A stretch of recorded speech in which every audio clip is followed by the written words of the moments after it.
तो चलिए दोस्तों, आज हम लोग आ चुके हैं रीजनिंग का प्रेस्टिक सेट जो है आपका 17। ठीक है, इसके पहले आप लोगों ने 1 से लेके 16 तक रीजनिंग के प्रेस्टिक सेट को नहीं देखा है तो जाकर प्लेलिस्ट बना हुआ है हमारे चैनल पर देख सकते हैं। ठीक है, यहाँ पे जो है रीजनिंग के बहुत ही शॉर्ट ट्रिक के साथ हम लोग सॉल्व करते हैं प्रश्नों को। ठीक है, तो यहाँ पे आपको 15 ठो जो है बहुत ही मोस्ट इम्पोर्टेंट प्रश्न मिलेंगे इस वीडियो में, जो कि आगामी किसी भी परीक्षा के लिए आपको बहुत ही महत्वपूर्ण होने वाले हैं ये प्रश्न। ठीक है, तो वीडियो को अंत तक देखिएगा और चैनल पर नया है तो प्लीज़ चैनल को सब्सक्राइब जरूर कर लीजिएगा। ठीक है, पहला प्रश्न कह रहा है कि लुप्त संख्या को आपको ज्ञात करना है। ठीक है, इसमें जो यहाँ पे वार्ड का चिन्ह दिया गया है वहाँ पे क्या आएगा ये जो है आपको बताना है। ठीक है, दूसरा प्रश्न आपके सामने कह रहा है कि विज्ञान, भौतिकी और जैविक इनके बीच का जो है संबंध आपको वेन डायग्राम के आधार पे बनाना है। ठीक है, जो कि यहाँ पे 4 ऑप्शन भी आपको दिया गया है। ठीक है, तो चलिए इन प्रश्नों को हम जो लोग शॉर्ट ट्रिक के साथ सीखेंगे। ठीक है,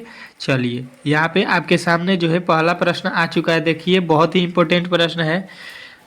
कह रहा है यदि बी की माता ए है, ए का बेटा सी है, ई का भाई डी है, तो डी की बेटी ई है, तो डी की दादी कौन है। ठीक है, इसका जो है आपको सबसे पहले इसको जो है सॉल्व करना है, उसके बाद से आपका जो है उत्तर अच्छे तरीके से मिलेगा। ठीक है, देखिए बी की माता ए है तो बी जो है, बी की माता है ए तो ए जो है इससे बड़ी होगी, तो ए को हम लोग ऊपर लिखेंगे। ठीक है, फिर देखिए उसके बाद से कह रहा है कि ए का बेटा सी है, ए का बेटा, इसका बेटा सी है, मतलब इसकी बेटी बी है, तो बी का भाई होगा वो सी होगा, तभी तो ए का ये बेटा होगा। उसके बाद से कह रहा है ई का भाई डी है, ई का भाई डी है, ई का भाई डी है, इसमें तो कोई बी का बेटा ई है, बी का बेटा ई है, बी का बेटा एक है कौन, ई। ठीक है, तो बी हो गया यहाँ पे प्लस इसका जो है बेटा आपको ई हो जाएगा, इससे जो है नीचे हो जाएगा क्योंकि इससे छोटा होगा। अब कह रहा है इस लाइन को देख लीजिए, ई का भाई डी है, ई का भाई जो है आपके सामने यहाँ पे डी लिख दीजिए, ई का भाई डी है, एक इसका भाई है जो कि डी है। ठीक है, उसके बाद से कह रहे हैं कि डी की दादी कौन है, डी जो है इसकी दादी कौन है, तो देखिए इसका जो है यहाँ पे ये इसके पिताजी हैं, पिताजी के माँ कौन होती हैं, दादी, तो ए जो है आपका राइट आंसर हो जाएगा ऑप्शन नंबर ए। ठीक है, ये दोनों भाई बहन हुए, इसके पिताजी बी हुए, बी के माता कौन है ए, तो ए जो है आपको माइनस लिखा गया था क्योंकि माता है, यहाँ पे लिखा भी गया है पहला लाइन में, तो डी का सीधा ये दादी हैं, ऑप्शन नंबर ए जो है आपका राइट आंसर हो जाएगा। ठीक है, चलिए यहाँ पे आपका अगला प्रश्न आ चुका है।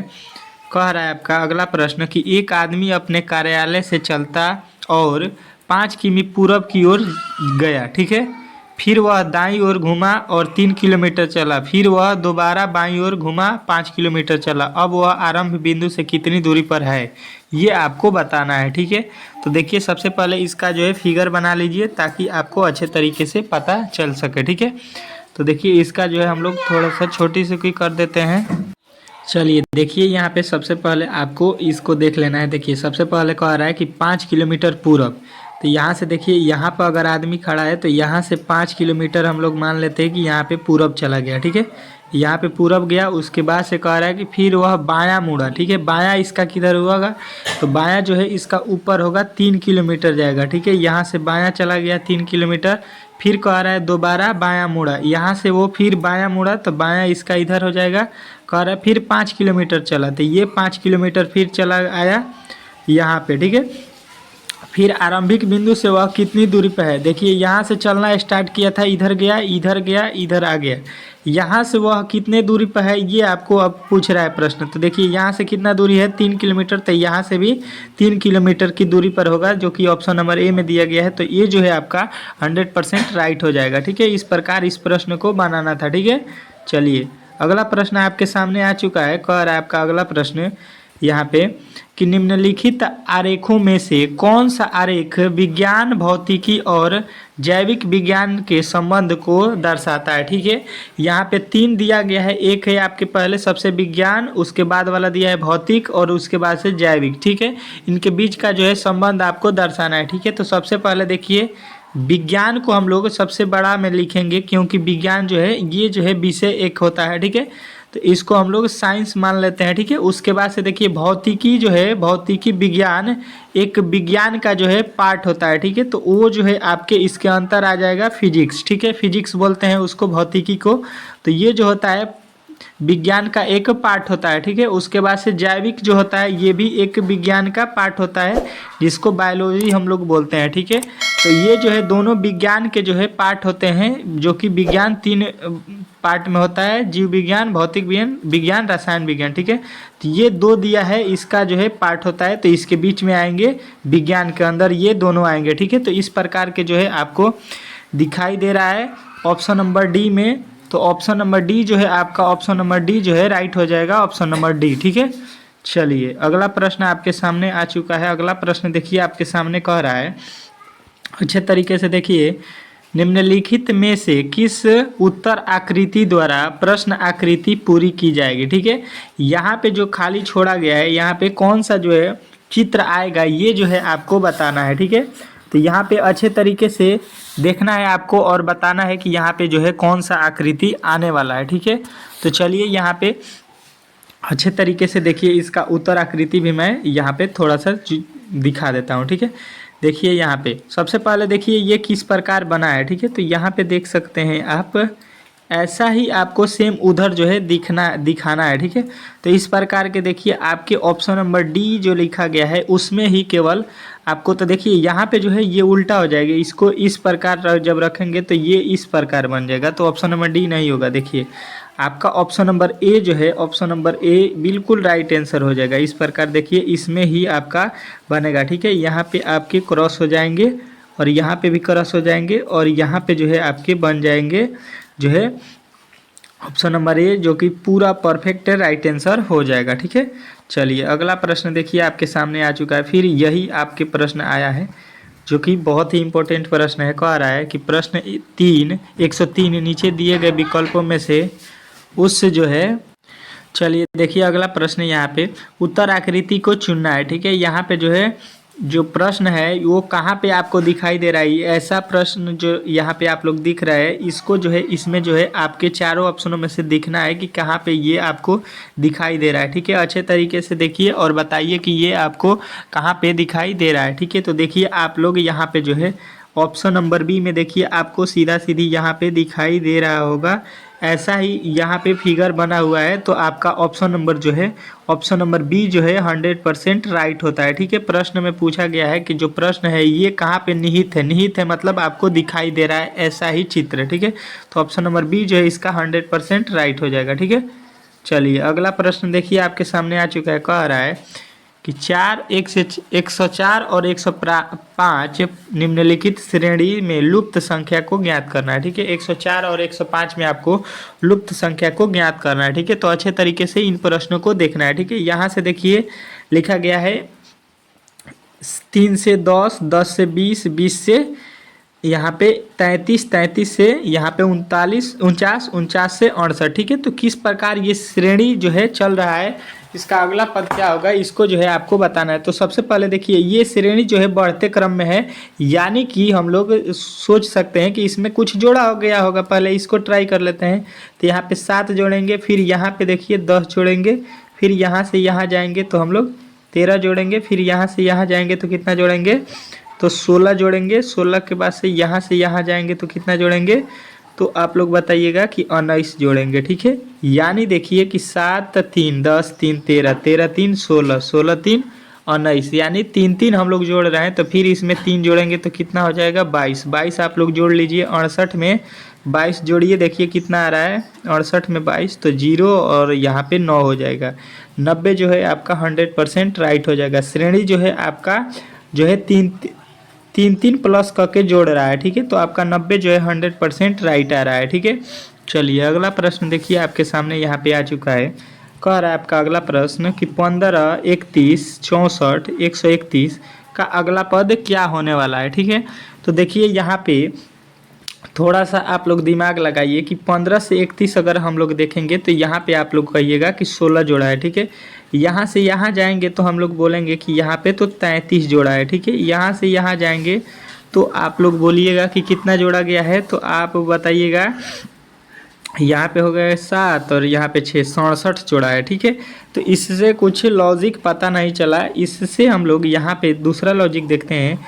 तो यहाँ से 15 से 30, 15 दूना का 30, यानी 2 से गुणा करके 1 जोड़ देंगे तो 30 हो जाएगा। 31 में 2 से गुणा करेंगे 62 हो जाएगा, और 62 में 2 जोड़ देंगे। ठीक है, उसके बाद से यहाँ पे देखिए 64 में हम लोग 2 से गुणा करते हैं तो कितना आ जाएगा, 4 दूना 8, 8 के बाद से 6 दूना 12, 128, 128 में 3 जोड़ दिया है। ठीक है, 131, यानी कि इसमें जो है हम लोगों ने 1 जोड़ा, इसमें 2 जोड़ा, इसमें 3 जोड़ा। ठीक है, और यहाँ पे अब क्या जोड़ेंगे, 4 जोड़ेंगे, 2 से गुणा कर देंगे। ठीक है, 2 से गुणा करके 4 जोड़ देंगे। ठीक है, तो इसमें 2 से गुणा कीजिए, कितना हो जाएगा, 2 हो जाएगा, 6 हो जाएगा, 2 हो जाएगा, इसमें जो है 4 जोड़ दीजिए तो 2 से जो है 66 जो है आपका 100% राइट हो जाएगा, जो कि ऑप्शन नंबर ए में दिया गया है। ठीक है, इस प्रकार इस प्रश्न को बनाना था। ठीक है, चलिए अगला प्रश्न जो है अब देखते हैं हम लोग। ठीक है, अगला प्रश्न यहाँ पे देखिए कह रहा है, विनोद ने विशाल का परिचय अपने पिता की पत्नी के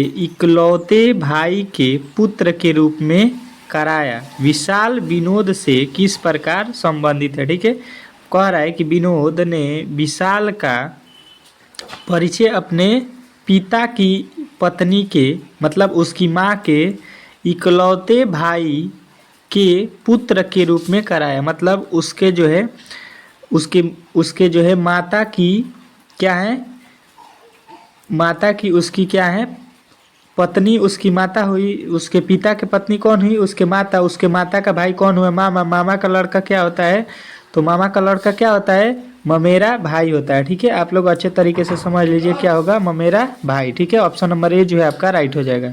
फिर एक बार देखिए, इसको समझ लीजिए। विनोद ने विशाल का परिचय अपने पिता के पत्नी, इसका जो है विनोद के कौन पिता है, और पिता की पत्नी क्या हुई, उसकी माता। माता का इकलौता भाई कौन होता है, उसका मामा होगा।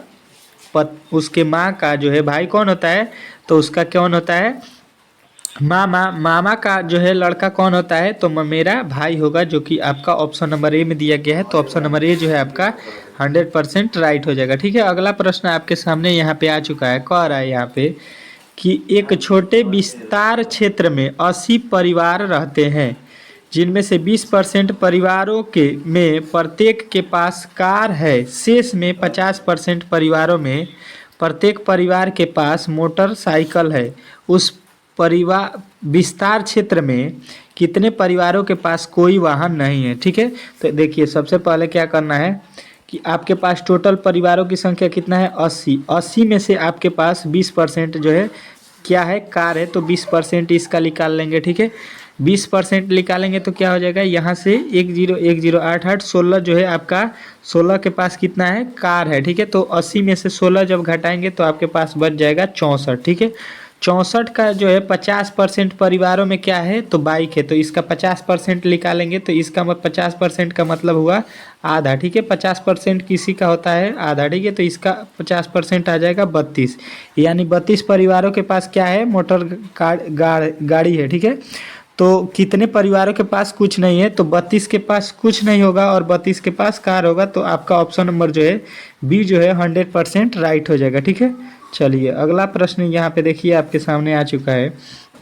अगला प्रश्न कह रहा है कि यदि जॉन ने अपना विजय दिवस मंगलवार 5 जनवरी 1965 को मनाया, तो वह अपना विजय दिवस उसी दिन कब मनाएगा। ठीक है, विजय दिवस जो है मंगलवार 5 जनवरी 1965 को मनाया है। फिर इसी तिथि मतलब मंगलवार 5 जनवरी का जो है दिन कब आएगा, जब वह अपना जन्मदिन मनाएगा। ठीक है, तो आपको जो है इसका दिवस निकालना है। तो इसमें जो है आप लोग क्या कीजिएगा कि इसमें जो है 6 जो है जोड़ दीजिए। ठीक है, इसमें 6 जोड़ेंगे तो फिर आपका जो है वही डेट और तारीख आ जाएगा। तो 65 में 6 जोड़िएगा तो आपका जो है 71 आ जाएगा। ऑप्शन नंबर बी जो है आपका राइट हो जाएगा। ठीक है, किसी भी तिथि को जो है फिर लाने के लिए आप लोग उसमें जो है 6 जो है जोड़ दीजिएगा तो आपका फिर वही डेट जो है आ जाएगा। ठीक है, 6 साल बाद वही दिन और तारीख आता है। ठीक है,